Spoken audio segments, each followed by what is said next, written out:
ভ্রাতৃত্ববোধের উজ্জ্বল নিদর্শন প্রকাশ করল পাকিস্তান। শরীফ ওসমান হাদিকে হত্যার ঘটনায় বাংলাদেশ ও ভারতের রাজনীতিতে তোলপাড় চলছে। ভারতীয় হাইকমিশন ঘেরাও করেছে জুলাই ঐক্য। অন্যদিকে কলকাতার বাংলাদেশ হাইকমিশনে হামলা চালিয়েছে ভারতীয় দুর্বৃত্তরা। সেভেন সিস্টার্স বিচ্ছিন্নের হুমকি দিয়েছেন এনসিপি নেতা হাসনাত আবদুল্লাহ। বিপরীতকে বাংলাদেশকে নিজেদের সীমান্তে যুক্ত করার হুঁশিয়ারি এসেছে আসামের মুখ্যমন্ত্রী হেমন্ত বিশ্ব শর্মার কাছ থেকে। এমন পরিস্থিতিতে ভারতীয় আধিপত্য থেকে বাংলাদেশকে সুরক্ষিত করার ঘোষণা দিল পাকিস্তানের ক্ষমতাসীন দল। সম্প্রতি শেহবাজ শরীফের দল মুসলিম লীগের এক নেতা জানান, ভারত যদি বাংলাদেশে খারাপ কোনো অভিপ্রায়ে নজর দেয়, অর্থাৎ হামলা করে, সেক্ষেত্রে এর জবাব দেবে পাকিস্তানের মিসাইল ও দেশটির সেনাবাহিনী। কামরান সাইদ উসমানী নামের এই নেতা ঢাকা ও ইসলামাবাদের মধ্যে সামরিক জোট গঠনের আহ্বানও জানিয়েছেন। ইন্ডিয়া টুডের প্রতিবেদনে উঠে এসেছে এই তথ্য।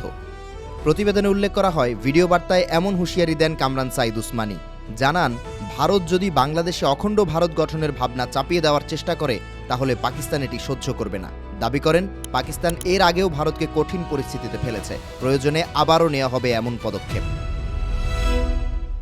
সামরিক জোট গঠনের পাশাপাশি পারস্পরিক সম্মানের ভিত্তিতে অভিনব প্রস্তাব দিয়েছেন কামরান।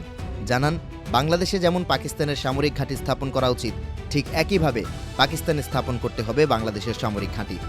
দুই দেশের মধ্যে সামরিক জোট গঠন হলে দক্ষিণ এশিয়ার আঞ্চলিক শক্তির গতিপথ পাল্টে যাবে বলেও মন্তব্য করেছেন তিনি। মুসলিম লীগের যুব উইংয়ের প্রেসিডেন্টের দায়িত্ব পালন করছেন কামরান। এদিকে পাকিস্তানের এই নেতার হুঁশিয়ারির কয়েক ঘন্টার মধ্যেই বিস্ফোরক মন্তব্য করেছেন আসামের মুখ্যমন্ত্রী হেমন্ত বিশ্ব শর্মা। গুয়াহাটিতে সাংবাদিকদের তিনি জানান, বর্তমানে রাজ্যের প্রায় 40% বাংলাদেশি অনুপ্রবেশকারী। এই সংখ্যা আরও 10% বাড়লে স্বয়ংক্রিয়ভাবে বাংলাদেশের অংশ হয়ে যাবে আসাম।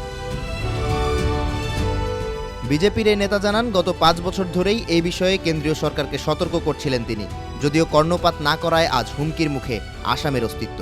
এমন পরিস্থিতিতে সেনাবাহিনীর উদ্দেশ্যে বার্তা দিয়েছেন অনিল চৌহান। দেশটির chief of defence staff general জানান, স্বল্প ও দীর্ঘমেয়াদী যুদ্ধের জন্য ভারতকে প্রস্তুত থাকতে হবে। চীন ও পাকিস্তানের পাশাপাশি বাংলাদেশের কট্টরপন্থীদের বিরুদ্ধে কঠোর অবস্থান গ্রহণে প্রস্তুত থাকার আহ্বান জানান তিনি।